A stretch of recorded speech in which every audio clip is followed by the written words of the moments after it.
is Radhika Gaur with the session number 7 of your chapter, and in this session we are going to discuss about some important numericals.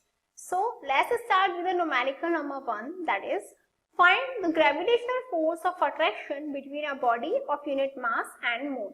हमें ये करना है, हमें gravitational force of attraction find out करना है किस किस के बीच में, एक यूनिट मास बॉडी के बीच में और मून के बीच में. क्लियर. अब देखो mass of body is equal to हो गया 1 kilogram, m is equal to हो गया 1 किलोग्राम. यूनिट मास बॉडी है, यूनिट मास बॉडी है, इसका मतलब उसका जो मास है वो क्या है 1 किलोग्राम.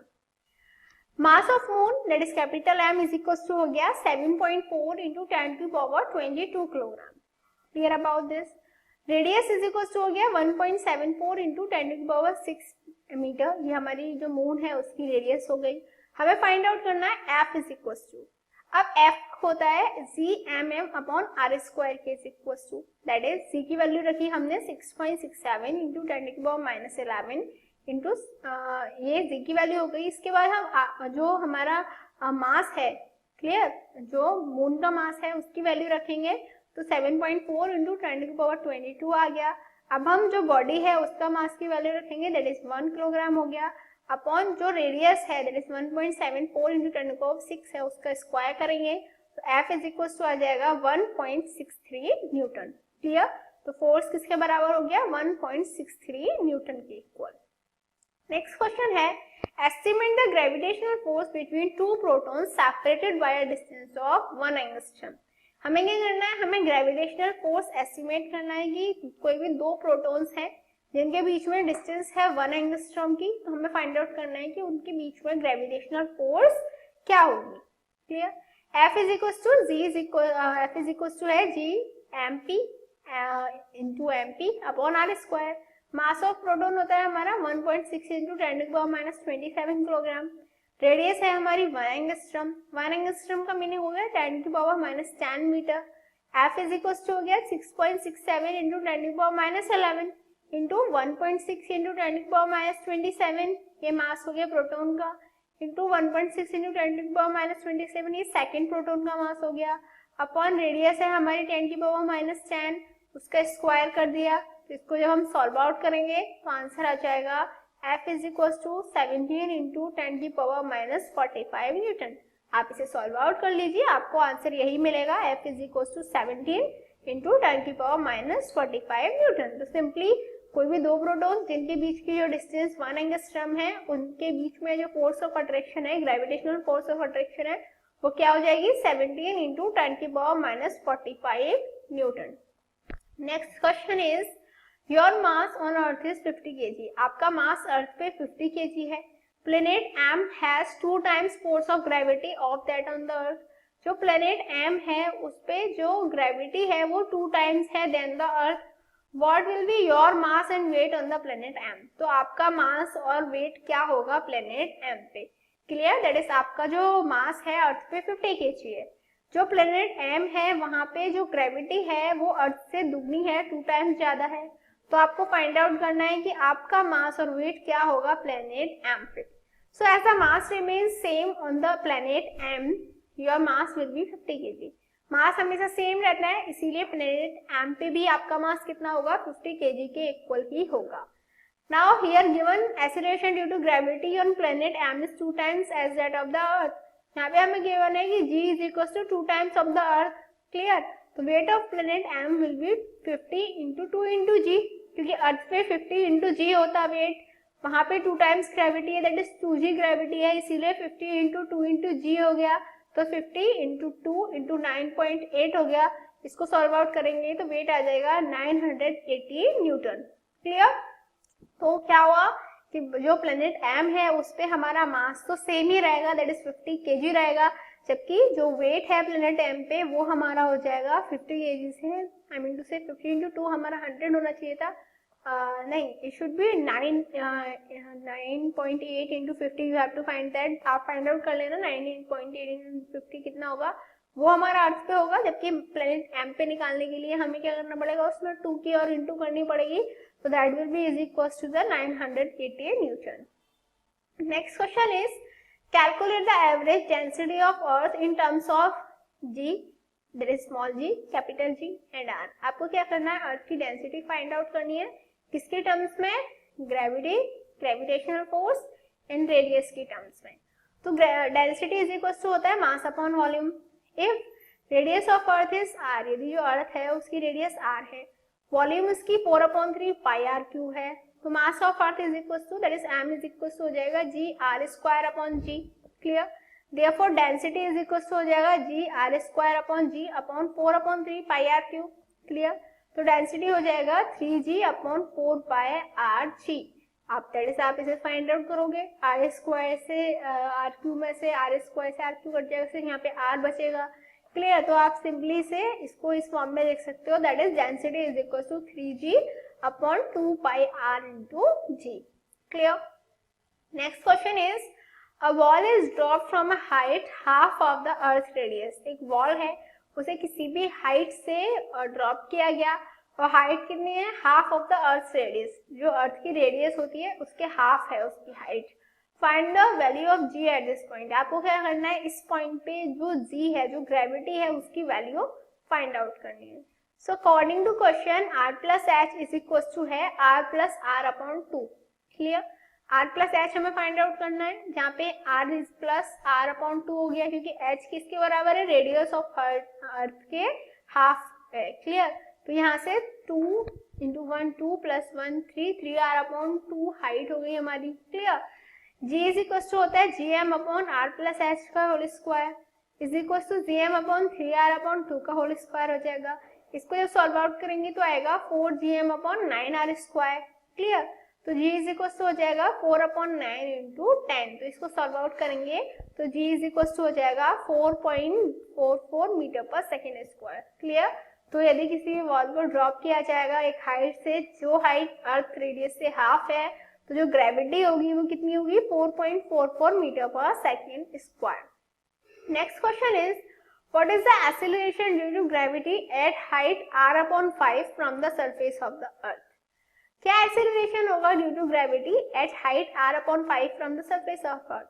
अर्थ के सरफेस से यदि r/5 हाइट से किसी भी बॉडी को या फॉल किया जा रहा है, या फिर वी कैन से वहां पे हमें क्या करना है, वहां पे हमें acceleration due to gravity find out करना है। तो अभी देखो, हमें पता है कि g इज इक्वल टू होता है gm upon r plus h का होल स्क्वायर। क्लियर, h हमें गिवन है r/5। क्लियर, तो g इज इक्वल टू हो जाएगा gm upon r plus r/5 का होल स्क्वायर। क्लियर, तो that will be is equal to gm upon r square into 25/36। Clear, तो इसको हम जब सॉल्व आउट करेंगे तो that will be g is equal to 0.69 gm upon r square. तो acceleration due to gravity at height r/5 is 0.69 g। तो simply हम कैसे फाइंड आउट कर सकते हैं, देखो gm अपॉन r स्क्वायर हमारा g के बराबर होता है। ठीक है, तो हम सिंपली फाइंड आउट कर सकते हैं कि एक्सेलरेशन ड्यू टू ग्रेविटी किसके बराबर होगा, r/5 हाइट पे 0.69 g के बराबर। Next question is what is the distance covered by a freely falling body during the first 3 seconds of its motion. कोई भी हमारी बॉडी फ्री फॉल कर रही है, ठीक है, तो फर्स्ट 3 सेकंड्स जो होंगे उसके मोशन की, उसमें वो कितनी डिस्टेंस कवर करेगी। अब देखो, कोई भी बॉडी फ्री फॉल कर रही है, इसका मतलब उसका u कितना है, 0 के बराबर है। क्लियर, टाइम हमें गिवन है 3 सेकंड गिवन है, g हमें पता है 10 मीटर पर सेकंड स्क्वायर होता है। हमें क्या करना है, s फाइंड आउट करना है, that is h find out करना है। तो हाइट निकालने के लिए हम फॉर्मूला लगाएंगे ut plus half gt square, that is u into T, 0 into 3 0 हो जाएगा, प्लस 1/2 इंटू a हमारा क्या है, दैट इज g हमारा क्या है 10 इंटू टी का स्क्वायर, दैट इज 3 का स्क्वायर। जब इसको सॉल्व आउट करेंगे तो हमारा h इज इक्वल टू आ जाएगा 45 मीटर। तो क्या हाइट होगी, सॉरी आई मीन टू से what will be the distance, it will be is equals to the 45 meter. Clear? Next question is a wall is thrown up with a velocity of 19.6 meter per second. एक wall है जो 19.6 metre पर second की velocity से throw की गई है। How long will it take to reach the maximum height? हमें फाइंड आउट करना है कि कितना टाइम वो लेगी to reach the maximum height. Maximum height पे पहुंचने के लिए वो कितना टाइम लेगी and how will it go, और वो कैसे जाएगी। एक्चुअली यहाँ पे हम फाइंड आउट कर सकते हैं u इज इक्वल टू हो गया 9.6 मीटर पर सेकेंड गिवन है, g इज इक्वल टू हमें गिवन है माइनस का 9.8 मीटर पर सेकेंड स्क्वायर। हमें क्या फाइंड आउट करना है, टाइम फाइंड आउट करना है, how long will it reach, that is height find out करनी है। तो final velocity v is equal to 0 होती है मैक्सिमम हाइट पे, clear. t is equal to हो जाएगा u upon g is equal to हो जाएगा 9.6 अपॉन 9.8, इसको सॉल्व आउट करेंगे तो that will be is equal to the 2 second. Next h is equal to हो जाएगा u square minus 2gh, clear. तो u square is equal to 2gh हो गया, तो यहाँ से h इज इक्वल टू क्या हो गया u square upon 2g, clear. It will be 0 I guess, it is not 2, it will be 0 I guess here, ठीक है। तो u square is equal to फिर हो जाएगा 2gh, तो h इज इक्वल टू हो जाएगा u square upon 2g is equal to हो जाएगा 9.6 का होल स्क्वायर अपॉन 2 इंटू 9.8। इसको जब सॉल्व आउट करेंगे तो h इज इक्वल टू हो जाएगा 9.6 मीटर, क्लियर। तो हाइट कितनी हो जाएगी 9.6 मीटर के बराबर। Next question is what will be the weight felled by a man of mass m accelerating up with a lift by a metre per second square upward. क्या है, हमें जो मैन है उसका मास निकालना है। कब निकालना है, जब वो लिफ्ट के थ्रू अपवर्ड डायरेक्शन में एक्सेलरेट हो रहा है। Consider a man of m mass m standing inside a lift. हमें सपोज करना है कि कोई भी मैन है जिसका मास m है, वो लिफ्ट में खड़ा हुआ है। The force acting are indicated as shown below.